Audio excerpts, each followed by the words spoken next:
cat was big enough, it would kill you and eat you, right? They're the opposite to dogs, right? Yeah, this sums up the difference between cats and dogs once and for all, right? The cat has got a barbed penis.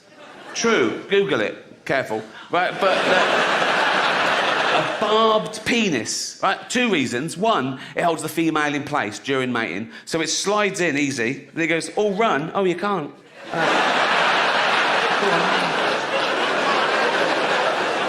And 2, when it withdraws, that pain causes the female to ovulate. Think of a different way, mate. And that makes me think maybe there is a God, because, I mean, maybe he did cats and dogs, because they're like, he went, boom, there you go. Yeah, cats and dogs, you're ballpark, furry mammals, you live at home.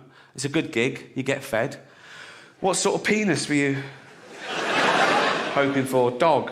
Doesn't matter. Whatever you get, it'll be the best penis ever. Whatever you... Just something that matches my onesie, just a little, maybe a little furry mound. Something lady dogs would like, a little furry mound with a little pink lipstick in it. Furry lipstick, good choice. Cat, give me a fuck stalk with hooks.